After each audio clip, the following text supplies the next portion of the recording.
അപ്പോൾ ഈ സംഘടനയെ സംബന്ധിച്ചുള്ള വിശേഷങ്ങൾ അത് പറഞ്ഞാൽ തീരില്ല, ആർക്കും എന്നെയും പറയാം, ഏത് നന്മകളും ഇതിലേക്ക് ചേർത്തി പറയാം. ആ നിൽക്കാണ്. കാരണം 100 വർഷത്തെ അതിൻ്റെ ഒരു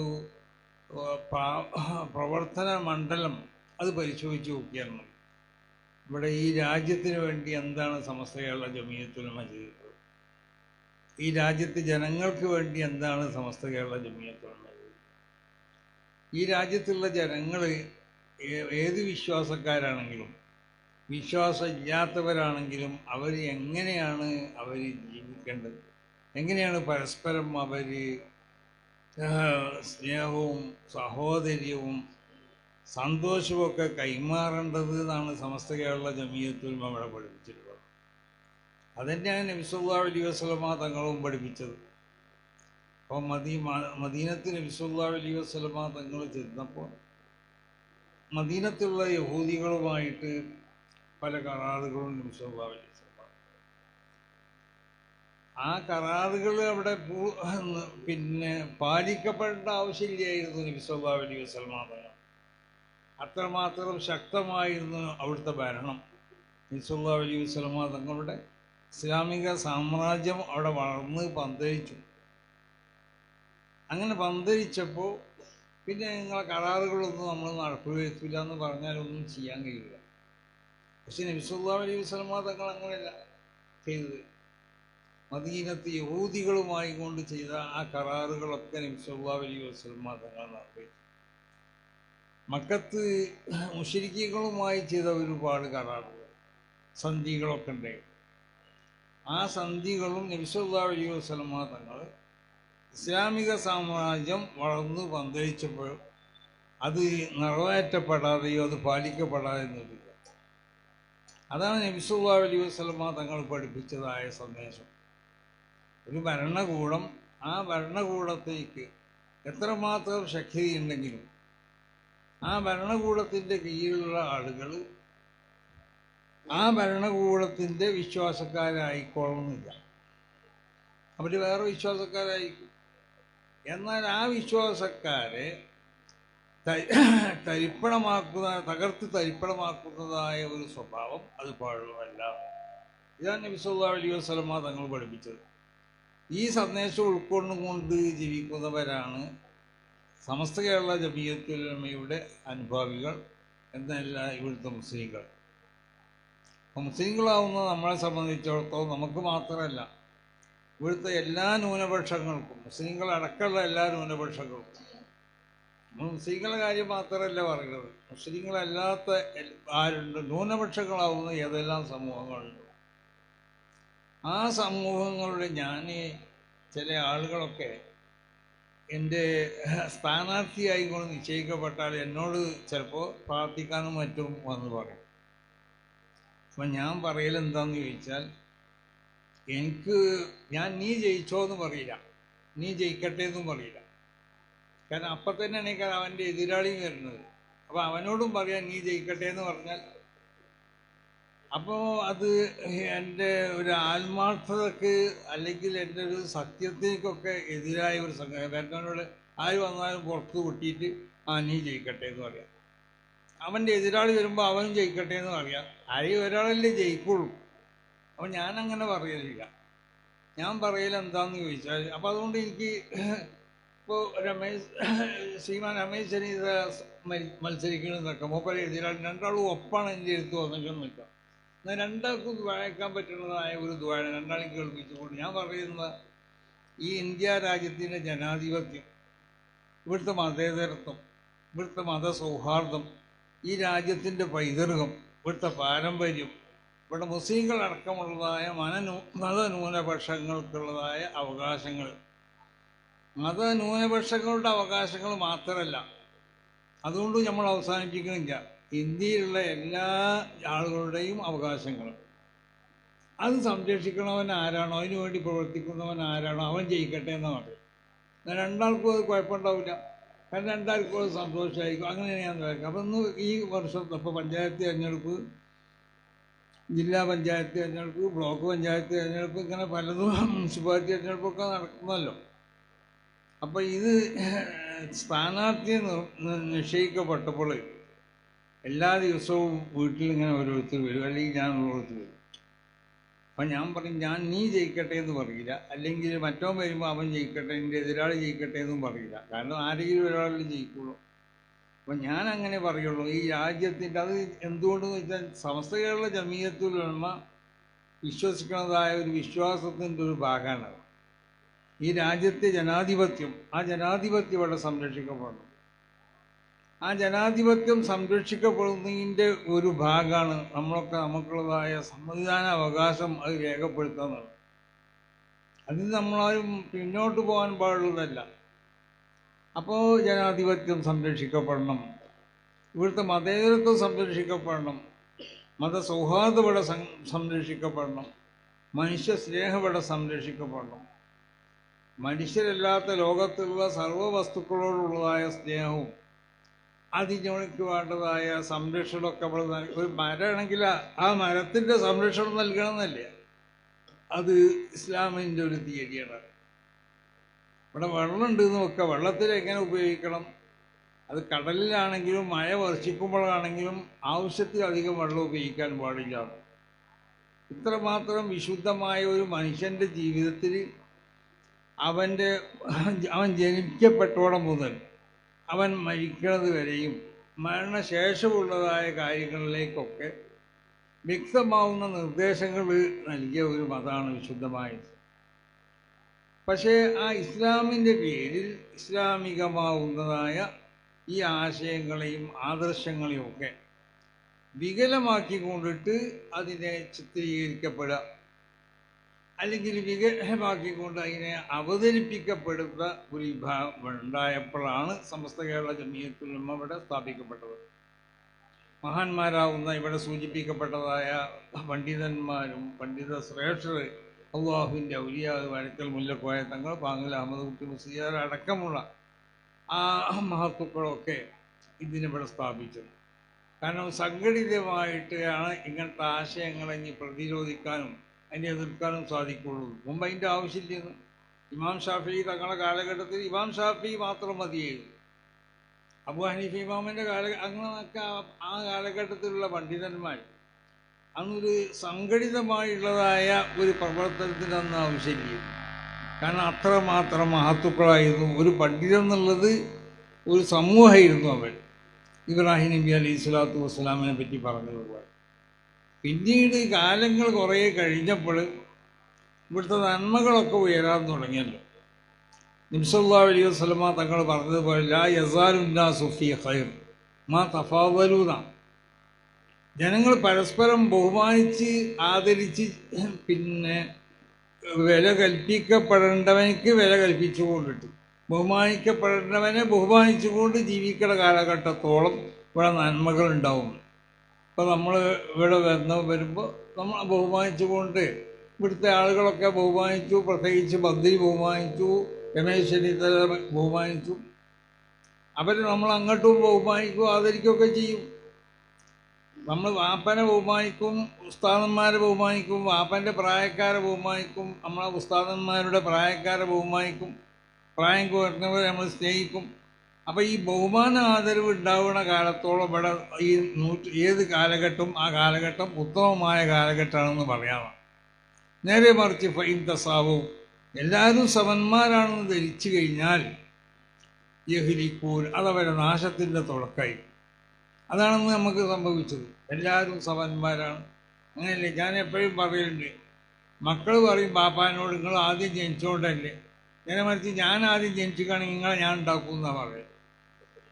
അല്ല, അങ്ങനെയാണ് ഇപ്പോൾ കുട്ടികൾ അങ്ങനെയാണ് പറയുന്നത്. ചില സന്താനമൊക്കെ പറഞ്ഞു കേട്ടോ, കാരണം നിങ്ങൾ ആദ്യം നിങ്ങളെ വാപ്പങ്ങൾ ഉണ്ടാക്കിയതുകൊണ്ടല്ലേ, നിങ്ങളെ വാപ്പ എന്നെ ഉണ്ടാക്കിയതാണെങ്കിൽ ഞാനാണ് അയക്കാറ് പിന്നെ നിങ്ങൾ ഉണ്ടാക്കുക. ഉസ്താദന്മാരോട് ഇപ്പോൾ കുട്ടികൾ അങ്ങനെ തന്നെ പറഞ്ഞത്, നിങ്ങൾ നമുക്ക് പോയി തരണം, നിങ്ങളെ മുമ്പ് ഞാൻ ജനിച്ചിട്ടാണെങ്കിൽ ഞാൻ കിതാബ് ഓതി പഠിച്ച് ഞാൻ നിങ്ങൾക്ക് പിന്നെ കിതാബ് ഓതി തരും. അധ്യാപകന്മാരോട് സ്കൂളിലും മദ്രസയിലൊക്കെ വന്ന് അങ്ങനെയാണ് പറയുന്നത്. ഉസ്താദെ നിങ്ങൾ എൻ്റെ മുമ്പ് ജനിച്ചു, അല്ലെങ്കിൽ ഉസ്താദെ നിങ്ങൾ എൻ്റെ മുമ്പ് ജനിച്ചു, ഞാനാണ് ആദ്യം ജനിച്ചതെന്ന് വെക്കാം, നിങ്ങൾക്ക് ഞാൻ ക്ലാസ് കൊടുക്കുന്നതാണ്. അപ്പോൾ ഈ ബഹുമാനം അപ്പോൾ പിന്നെ അങ്ങോട്ടും ഇങ്ങോട്ടും ബഹുമാനിക്കേണ്ട ആവശ്യമില്ലല്ലോ. ജനനത്തിലുള്ള ഒരു തകരാറ് ബുന്തിയോ ബിന്തിയോ എന്നുള്ളൂ. അതിപ്പോൾ ആരാണോ മുന്തിയത് ആരാണോ പിന്തുണ, അതുകൊണ്ട് അതൊരു പ്രത്യേക ഏതോ ഒരു സാഹിത്യകാരൻ മുമ്പ് പറഞ്ഞു തന്നെ, പാപ്പനോടും ഉമ്മാനോടൊന്നും നമുക്ക് ഒരു കടപ്പാടുമില്ല. അവർ സുഖിച്ചു അപ്പോൾ നമ്മളുണ്ടായി എന്നുള്ളൂ. അപ്പം അവർ സുഖിച്ചപ്പോൾ ഉണ്ടായ ഒരു സംഭവ വികാസമാണ് നമ്മൾ എന്നുള്ളത്. അപ്പം ഈ നിലക്ക് ബഹുമാനവും ആദരവൊക്കെ ഇവിടെ നിന്ന് നഷ്ടപ്പെട്ടു. പൂർവികരാവുന്ന നമ്മളെ ആളുകൾ ഇവിടെ ഹിന്ദു സമൂഹം ഇവിടെ ജീവിച്ചിരുന്നു, ഇവിടെ ക്രൈസ്തവർ ഇവിടെ ജീവിച്ചിരുന്നു, ഇവിടെ മുസ്ലിങ്ങൾ ജീവിച്ചിരുന്നു. പക്ഷെ പരസ്പരം ബഹുമാനം ഉണ്ടായിരുന്നു അങ്ങോട്ട്. ആ ബഹുമാനം ഉണ്ടാകുമ്പോൾ ജനങ്ങൾ അവരിൽ പ്രശ്നങ്ങളൊന്നുമില്ലാതെ ഒരു ഉത്തമമാവുന്ന ഒരു കാലഘട്ടമായിക്കൊണ്ട് ആ കാലഘട്ടമൊക്കെ നിന്നുപോയി. അപ്പം ഈ ആശയമാണ് സമസ്ത കേരള ജമിയത്തുൽ ഉലമ ഇവിടെ നിങ്ങളിലേക്ക് നൽകുന്ന ഏറ്റവും പ്രധാനപ്പെട്ടതായ ഒരു മെസ്സേജ്, ഒരു സന്ദേശം. പരസ്പര ബഹുമാനങ്ങൾ അത് കാത്തു സൂക്ഷിക്കണം. ആ ബഹുമാനങ്ങൾ കാത്തു സൂക്ഷിക്കുക എന്നുള്ളത് ഒരു സമൂഹത്തിൻ്റെ നന്മക്ക് ആവശ്യമാണ്. ആ ബഹുമാനങ്ങളും ആദരവുകളൊക്കെ ഇവിടെ നഷ്ടപ്പെട്ട് കഴിഞ്ഞാൽ സമൂഹത്തിൽ അത് നന്മകൾ ഇവിടെ നഷ്ടപ്പെട്ടു പോകും. ആ നന്മകൾ നഷ്ടപ്പെട്ടു പോയാൽ പിന്നെ ഇവിടെ സംഭവിക്കുന്നത് എന്തായിരിക്കും? തിന്മകൾ വന്നുകൂടും. തിന്മകൾ വന്നു കഴിഞ്ഞാൽ പരസ്പരം കലഹങ്ങളും പരസ്പരം പോരും പരസ്പരം അക്രമങ്ങളൊക്കെ ആയിരിക്കും നടക്കുക. അപ്പോൾ ജീവിക്കാൻ ഇവിടെ യാതൊരു നിലക്കുള്ള സമാധാനവും ആർക്കും ഉണ്ടാവില്ല. പല രാജ്യങ്ങളിലും നമ്മൾ കേൾക്കുന്നത് പോലെ. അപ്പോൾ നമ്മളെ ഈ രാജ്യത്ത്, പ്രത്യേകിച്ച് നമ്മളെ കേരളത്തിലേക്ക് ഒരു നല്ലതായ ഒരു പാരമ്പര്യമുണ്ട്. ആ പാരമ്പര്യം ഈ നിലക്ക് ഇവിടെ കൊണ്ടുപോകാൻ സഹായിച്ചതിൽ ഏറ്റവും വലിയ പങ്കാണ് സമസ്ത കേരള ജമിയത്തുൽ ഉലമ ഇവിടെ വഹിച്ചത്. അപ്പോൾ സമസ്ത കേരള ജമിയത്തുൽ ഉലമയുടെ ആ ഒരു ശക്തമാവുന്ന പ്രവർത്തനം അത് ഈ 100 വർഷങ്ങളിലായി കൊണ്ടിട്ട് എല്ലാ മേഖലയിലും ആശയത്തിൻ്റെ ആദർശത്തിൻ്റെയും ഒക്കെ മേഖലയിൽ ആദർശവും ആശയമൊക്കെ അത് സംരക്ഷിക്കപ്പെടാൻ വേണ്ടി, യഥാർത്ഥ ഇസ്ലാമിൻ്റെ ആശയങ്ങളും ആദർശങ്ങളൊക്കെ സംരക്ഷിക്കപ്പെടാൻ വേണ്ടി പ്രവർത്തിച്ചു. ഇവിടെ ജനങ്ങളുടെ ഇടയിൽ സമാധാനവും സ്നേഹവും ഒക്കെ ഉണ്ടാക്കി തീർക്കാൻ വേണ്ടി സമസ്ത കേരള ജമിയത്തുൽ ഉലമ പ്രവർത്തിച്ചു. ജനങ്ങളിവിടെ ആരോഗ്യകരമായ കാര്യങ്ങൾക്ക് വേണ്ട നിർദ്ദേശങ്ങൾ, കാരണം അത് ഇസ്ലാമിൻ്റെ നിർദ്ദേശങ്ങളാണത്. ആരോഗ്യപരമായ കാര്യങ്ങളിലേക്ക് വിശുദ്ധമാവുന്നതായ ഇസ്ലാം അതിന് നിർദ്ദേശം നൽകിയിട്ടുണ്ട്. നീ എങ്ങനെ ഭക്ഷണം കഴിക്കണം, എന്തെങ്ങനെയാണ് ഭക്ഷണം കഴിക്കുമ്പോൾ ഏതെല്ലാം ഭക്ഷണം നിനക്ക് കഴിക്കാൻ പറ്റുള്ളൂ, ഏതെല്ലാം ഭക്ഷണങ്ങൾ നിനക്കത് അപകടം ചെയ്യും, ഭക്ഷണം കഴിക്കുന്നതിന് മുമ്പ് നീ നിൻ്റെ കയ്യിനെ ശുദ്ധിയാക്കണം തുടങ്ങിയ ഭക്ഷണത്തിനോട് ബന്ധപ്പെട്ടതായ ആരോഗ്യത്തിനോട് ബന്ധപ്പെട്ട പല കാര്യങ്ങളും അത് വിശുദ്ധമാവുന്ന ശരീഅത്ത് ഇവിടെ അവതരിപ്പിച്ചിട്ടുണ്ട്. നിൻ്റെ ശരീരത്തിലേക്ക് എങ്ങനെയൊക്കെ വൃത്തിയാക്കണം, നിൻ്റെ ശരീരത്തിൽ എന്തെല്ലാം വൃത്തികേടുകൾ ഉണ്ടാകുമ്പോൾ നീ എപ്പോഴൊക്കെയാണ് കുളിക്കേണ്ടത്, നീ എപ്പോഴൊക്കെയാണ് നിൻ്റെ ഏതെല്ലാം ഭാഗങ്ങളാണ് നീ ശുദ്ധീകരിക്കേണ്ടത്, അത് ശുദ്ധീകരിക്കേണ്ട സ്വഭാവം എങ്ങനെ ആവണം, എങ്ങനെയെങ്കിലും ശുദ്ധീകരിച്ചാൽ പോരാ, അത് ശുദ്ധീകരിക്കാനുള്ളതായ പ്രത്യേകമാവുന്ന ഒരു തിയറി അത് ഇസ്ലാം നിശ്ചയിച്ചു വന്നു. ഇങ്ങനെ മനുഷ്യനെ സംബന്ധിച്ചിടത്തോളം അവൻ്റെ ജീവിതത്തിലുണ്ടാവുന്ന, അവൻ്റെ ജനനം മുതൽ മരണം വരെ ഉണ്ടാവുന്ന എല്ലാ കാര്യങ്ങളിലും അവൻ സ്വീകരിക്കേണ്ടതായ നിലപാടുകൾ, അവൻ സ്വീകരിക്കേണ്ടതായ രീതികളും വിശുദ്ധമായ ഇസ്ലാം ഇവിടെ പഠിപ്പിച്ചു. പക്ഷേ ആ പഠിപ്പിക്കപ്പെട്ടത് അതിൻ്റെ യാഥാർത്ഥ്യ രൂപത്തിൽ നമുക്ക് അത് ലഭിക്കപ്പെടണം. അത് ലഭിക്കപ്പെടാൻ ആവശ്യമാവുന്നതായ രേഖകൾ, മഹാന്മാരാവുന്നതായ ഓരോ വ്യക്തികളും നമ്മുടെ മുൻഗാമികൾ, അവർ പ്രവാചകനിൽ നിന്ന് ഒരു ഹദീസ് റിപ്പോർട്ട് ചെയ്യപ്പെട്ടാൽ ആ റിപ്പോർട്ട് ചെയ്യപ്പെട്ട ആൾ അയാളിൽ നിന്ന് റിപ്പോർട്ട് ചെയ്യപ്പെട്ട് അങ്ങനെ ഉദാഹരണമായിട്ട് ഇമാം ബുഖാരി തങ്ങളെ കൊള്ളയോ ഇമാം മുസ്ലിമിനെ കൊള്ളയോ അല്ലെങ്കിൽ മറ്റുള്ളതായ മുഹദ്ദിസീങ്ങളെ കൊള്ള എത്തുന്ന ആ പരമ്പര നമ്മൾ പരിശോധിക്കും. ആ പരമ്പര പരിശോധിച്ചിട്ടാണ് അവരിൽ നിന്നിട്ട് ആ ഹദീസുകൾ, ആ നബിവചനം അവർ സ്വീകരിച്ചിട്ടുള്ളത്. അവർക്ക് ആരിൽ നിന്നാണോ ഈ നബിവചനം അവർക്ക് ലഭിക്കപ്പെട്ടത്, ആ ലഭിക്കപ്പെട്ട ആളെ പറ്റി അവർ പഠനം നടത്തും. എങ്ങനെ പഠനം എന്നറിയോ? ചില്ലറ പഠനമൊന്നുമല്ല. അയാളുടെ ജീവിതം, അയാൾ പ്രസവിക്കപ്പെട്ടോളം മുതൽ മരണം വരെയുള്ള അയാളുടെ ജീവിതം, അയാളുടെ ജീവിതത്തിൽ എന്തെങ്കിലും വേണ്ടാത്തരം ചെയ്തിട്ടുണ്ടോ, അയാളുടെ ജീവിത ശൈലി എങ്ങനെയായിരുന്നു, അയാളോട് ബന്ധപ്പെട്ട അയാളെ മുതൽ പരിശോധിച്ചു നോക്കിയാൽ ആ മുതലിൽ വല്ല ഹറാമായ മുതലുകളുണ്ടോ, അയാൾ വല്ല കളവും പറയലുണ്ടോ, ഇങ്ങനെ ഇതെല്ലാം പരിശോധിച്ച് ഒരു ഗുഡ് സർട്ടിഫിക്കറ്റ് അയാൾക്ക് നൽകപ്പെട്ടിട്ടുണ്ടെങ്കിൽ മാത്രമേ അത് ഒരാൾ നൽകിയാൽ പോരാ, പല ആളുകളും അയാളെ ജീവിതത്തിലെ പരിശോധിച്ച് ജീവിതത്തിലുണ്ടാവുന്ന കാര്യങ്ങളെ പരിശോധിച്ച് അതിനെ സംബന്ധിച്ച് രേഖപ്പെടുത്തപ്പെട്ട ഗ്രന്ഥങ്ങൾ പരിശോധിച്ച് അങ്ങനത്തെ ആളുകളാണെങ്കിൽ അയാളുടെ റിപ്പോർട്ട് വരെ സ്വീകരിക്കപ്പെടുള്ളൂ. ആ നിലക്ക് വിശുദ്ധമായ പരമ്പരയിൽ കൂടി ലഭിക്കപ്പെട്ടതായ ഈ ആശയങ്ങൾ, ഈ ആദർശങ്ങൾ, അതാണ് ഈ കർമ്മത്തിൻ്റെ അതിൻ്റെ നിയമങ്ങൾ, അതിൻ്റെ ആചാരങ്ങൾ, അതൊക്കെയാണ് അഹ്ലുസുന്നത്തി വൽ ജമാഅ എന്ന് പറയുന്നത്. അതാണ് യഥാർത്ഥ ദീൻ. ആ യഥാർത്ഥ ദീനിന് പിന്നെ ഇവിടെ ചെറിയ നിലക്ക് അല്ലെങ്കിൽ വലിയ നിലക്ക് അതിലേക്ക് ചില പരിവർത്തനങ്ങൾക്ക് വിധേയമാക്കാൻ വേണ്ടി പലരും ശ്രമിച്ചപ്പോൾ അവരെതിരിൽ ആ പരിവർത്തനങ്ങൾ ശരിയല്ല, അവർ പറയപ്പെടുന്ന ആ അഖീദകൾ, ആ വിശ്വാസങ്ങൾ, ആ കർമ്മങ്ങൾ, അതൊന്നും നബി സല്ലല്ലാഹു അലൈഹി വസല്ലമ തങ്ങളിൽ നിന്നും വ്യക്തമായ നിലക്ക് രേഖപ്പെടുത്തപ്പെട്ടതായ പിന്നെ പരമ്പരയിൽ കൂടി ലഭിക്കപ്പെട്ടതല്ല. അത് പല നിലക്കുള്ളതായ തകരാറുകളും സംഭവിച്ചിട്ടുണ്ട് എന്ന് മഹാന്മാരാവുന്ന അയിമ്മത്ത് മനസ്സിലാക്കിയപ്പോൾ അവർ അതിനെ സംരക്ഷിക്കപ്പെടാൻ മുൻകഴിഞ്ഞ അയിമ്മത്ത് ചെയ്തതുപോലെ ഒരു വ്യക്തിയെ കൊണ്ടത് സാധ്യമാവില്ല. അത് ഈ കാലഘട്ടത്തിൽ ഒരു സംഘടിതമാവുന്ന പ്രവർത്തനം ആവശ്യമാണെന്ന് മനസ്സിലാക്കി അതുകൊണ്ട് രൂപീകരിക്കപ്പെട്ട സംഘടനയാണ് സമസ്ത കേരള ജമിയത്തുൽ ഉലമ. അപ്പോൾ ഇതൊരു മതസംഘടനയാണ്. മതസംഘടന അവരോടുകൂടെ തന്നെ രാജ്യത്തിൻ്റെ എല്ലാവിധ നന്മകൾക്ക് വേണ്ടി പ്രവർത്തിക്കുക, അതിനാവശ്യമാവുന്ന എല്ലാ പ്രവർത്തനങ്ങളും അതിനുവേണ്ട എല്ലാ നിർദ്ദേശങ്ങളും നൽകിക്കൊണ്ടിട്ട് അവരെ വിദ്യാഭ്യാസപരമായിട്ട് ഈ രാജ്യത്തുള്ള ജനങ്ങളെ ഉയർത്തിക്കൊണ്ടുപോകണം. അത് മതവിദ്യാഭ്യാസം മാത്രം പോരാ, ഭൗതികമായ വിദ്യാഭ്യാസവും അവർക്ക് നൽകണം. അപ്പോൾ ഒരു മനുഷ്യനോട് ബാധിക്കുന്നതായ അവനെ ഒരു യഥാർത്ഥ ഒരു പൗരനായി കൊണ്ട് മാറ്റാൻ ആവശ്യമാവുന്ന ഏതെല്ലാം കാര്യങ്ങളുണ്ടോ അതൊക്കെ ശ്രദ്ധിച്ചു കൊണ്ടിട്ട്, അതാണ് ഇസ്ലാമിൻ്റെ തീയതി, അങ്ങനെയുള്ളൂ, അതിവിടെ അവതരിപ്പിച്ച് അത് ജനങ്ങൾക്ക് മനസ്സിലാക്കി കൊടുത്ത് ആ നിലക്ക് വിശുദ്ധമാവുന്ന ഈ ശരീഅത്ത്, ആ ശരീഅത്തിനെ സംരക്ഷിക്കപ്പെടാൻ വേണ്ടി ഇവിടെ രൂപീകരിക്കപ്പെട്ടതായ ഒരു സംഘടനയാണ് സമസ്ത കേരള ജമിയത്തുൽ ഉലമ. ഇതിൻ്റെ 100 വർഷത്തെ ചരിത്രങ്ങൾക്കൊക്കെ അറിയാം. ഏതെങ്കിലും നിലക്കുള്ളതായ എന്തെങ്കിലും ആക്ഷേപങ്ങൾ ഈ സംഘടന ഒരു വർഗീയത ഇവിടെ വളർത്തുന്നൊരു സംഘടനയാണെന്നുള്ള ഒരു ആക്ഷേപവും ഈ സംഘടനയെ പറ്റി ആർക്കും പറയാൻ കഴിയില്ല. അങ്ങനത്തെ ഒരു സംഘടനയാണെങ്കിൽ ഇവരെ പോലത്തവർ ഇവിടെ വന്നിരിക്കില്ല. സമസ്ത കേരള ജമിയത്തുൽ ഉലമ ഇവിടെ ഒരു തീവ്രവാദ സംഘടനയാണെന്ന് നോക്കുക. എന്നാൽ രമേശ് ചെന്നിത്തല ഇവിടെ വരുമോ, മന്ത്രി ചെറിയ ഇവിടെ വരുമോ? അവരൊന്നും വരില്ല. അപ്പോൾ ഈ സംഘടനയെ സംബന്ധിച്ച് അവർക്കറിയാം ഇതൊരു വർഗീയതയോ അല്ലെങ്കിൽ ഒരു തീവ്രതയോ അല്ലെങ്കിൽ എന്തെങ്കിലും നിലക്കുള്ള വിദ്വേഷം ജനങ്ങളുടെ ഉണ്ടാക്കി തീർക്കാൻ വേണ്ടി പ്രവർത്തിക്കുന്ന ഒരു സംഘടനയല്ല.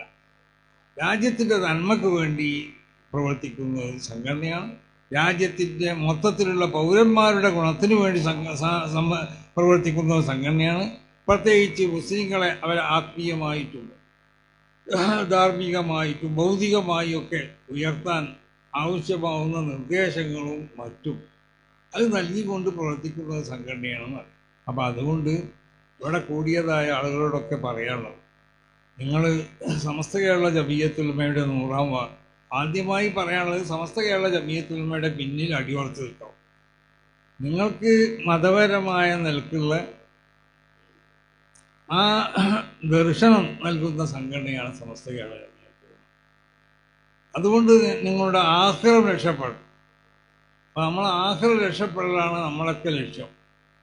അപ്പോൾ ആ നിലക്ക് ഈ സംഘടനയുടെ പിന്നിൽ അടിയുറച്ച് നിൽക്കുക, ഈ സംഘടനയ്ക്ക് വേണ്ടി പ്രവർത്തിക്കുക. പ്രത്യേകിച്ച് ഇതിൻ്റെ വരുന്ന 100ാം വാർഷികം 2026 4 മുതൽ 8 വരെയുള്ള തീയതികളിൽ കാസർഗോഡ് പുനിയിൽ വെച്ചുകൊണ്ട് നടത്തപ്പെടുന്ന ഒരു അന്താരാഷ്ട്ര സ്വഭാവത്തിലുള്ള വിദേശ പ്രമുഖരാകുന്ന പണ്ഡിതന്മാരും മറ്റ് പ്രമുഖരൊക്കെ പങ്കെടുക്കുന്ന വലിയൊരു സംഘടനയാണ്, ഒരു സമ്മേളനമാണ്. അപ്പോൾ ആ സമ്മേളനത്തിൽ എല്ലാവരും പങ്കാളികളാവുകയും അതിനൊരു ചരിത്ര സംഭവമാക്കാൻ വേണ്ടി എല്ലാവരും ശ്രമിക്കുകയും അതിനുവേണ്ടി പ്രവർത്തിക്കുകയും ചെയ്യണമെന്ന് എല്ലാവരോടും ഉണർത്തിക്കൊണ്ടിട്ട് ആലപ്പുഴ ജില്ലക്കാർ സമസ്ത കേരള ജമിയത്തുൽ ഉലമയെ അകമഴിഞ്ഞ് സ്നേഹിക്കുകയും സമസ്ത കേരള ജമിയത്തുലമയെ ബഹുമാനിക്കുകയും ചെയ്യുന്നതിൻ്റെ ഏറ്റവും വലിയൊരു പ്രകടനമാണ് 100-ാം വാർഷികത്തിൻ്റെ സന്ദേശയാത്ര ഈ നിലയ്ക്ക് വിജയിപ്പിക്കാൻ വേണ്ടി നിങ്ങൾ പ്രവർത്തിച്ചത്. അതിന് ഈ ജില്ലയുടെ സമസ്തൻ്റെ പോഷക സംഘടനകൾ, എല്ലാ പോഷക സംഘടനകൾക്കും ഈ ജില്ലയിലുള്ള പ്രമുഖരാകുന്നതായ ആളുകൾ, ഇതിനോട് സഹകരിച്ചവർ, മറ്റുള്ളതായ സാധാരണ പ്രവർത്തകർ എല്ലാവർക്കും ഈ അവസരത്തിൽ നന്ദി രേഖപ്പെടുത്തുകയും അവർക്ക് വേണ്ടി ദുആ ചെയ്യുകയും ചെയ്യാണ്. നിങ്ങളുടെ ഈ സ്വീകരണത്തിലേക്ക് നന്ദി എന്ന വാക്കുകൊണ്ട് ഞാൻ ചുരുക്കുന്നില്ല. അല്ലാഹു സുബ്ഹാനഹു വ തആല നിങ്ങളുടെ ഈ സ്വീകരണത്തിന് അല്ലാഹു ഖബൂൽ ചെയ്യട്ടെ. നിങ്ങളോടും നമ്മളോടൊക്കെ ബന്ധപ്പെട്ട എല്ലാ മേഖലയിലും അല്ലാഹു ബർക്കത്ത് ചെയ്തു തരട്ടെ. ഈ രാജ്യത്ത് അല്ലാഹു എല്ലാ നിലക്കുള്ള ഖൈറും ബർക്കത്തൊക്കെ നൽകട്ടെ. ഈ രാജ്യത്ത് ഇവിടെയൊക്കെ സൂചിപ്പിക്കപ്പെട്ടതുപോലെ ഈ മതേതരത്വ സ്വഭാവം, ഏത് മതക്കാരാണെങ്കിലും അവരെ മതം അനുസരിച്ചുകൊണ്ട് ജീവിക്കുക, പരസ്പരം സ്നേഹവും സന്തോഷമൊക്കെ വളർത്തുക, അതിവിടെ നിലനിൽക്കട്ടെ. അത് നമ്മളെ ഇന്ത്യ രാജ്യത്ത് മുഴുവനും ആ സ്വഭാവം നിലനിൽക്കട്ടെ. അത് നിലനിൽക്കാൻ ആവശ്യമാവുന്ന പ്രവർത്തനങ്ങൾക്ക് നേതൃത്വം നൽകാൻ അല്ലാഹു നമുക്കൊക്കെ തൗഫീഖ് ചെയ്യട്ടെ. നമ്മളെ ഈ സ്വീകരണം ഒരു സാലിഹായ അമലായി കൊണ്ട് അല്ലാഹു കബൂൽ ചെയ്യട്ടെ. നമ്മളെ സമ്മേളനം ഒരു സാലിഹായ അമലായി കൊണ്ട് കബൂൽ ചെയ്യണം. അതിനുവേണ്ടി നമ്മളെല്ലാവരും ദുആ ചെയ്യണം. അല്ലാഹു അതുമായി ബന്ധപ്പെട്ട് പ്രവർത്തിക്കുന്ന എല്ലാവർക്കും എല്ലാ നിലക്കുള്ള ഖൈറിനെയും ബർക്കത്തിനെയും അല്ലാഹു ചൊല്ലി തരട്ടെ എന്ന് ദുആ ചെയ്തുകൊണ്ട് ഞാൻ ഉപസംഹരിക്കുന്നു. അസ്സലാമു അലൈക്കും വറഹ്മത്തുള്ളാഹി.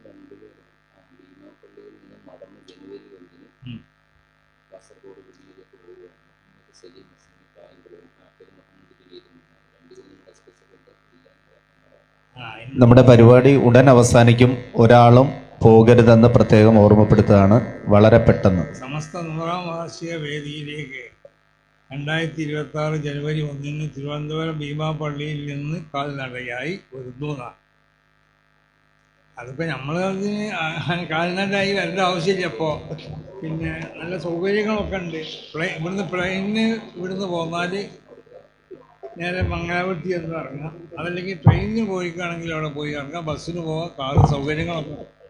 അപ്പം ഈ സൗകര്യങ്ങളൊന്നും ഉപയോഗപ്പെടുത്താതെ വെറുതെ നടന്ന് ബുദ്ധിമുട്ടാവണം എന്നുള്ള അഭിപ്രായക്കാരനല്ല ഞാൻ അതിനെ പക്ഷേ ഞാൻ ദുആ ചെയ്യാണ് അല്ലാഹു സുബ്ഹാനഹു വ തആല ഈ മുഹമ്മദ് സലീമിൻ്റെയും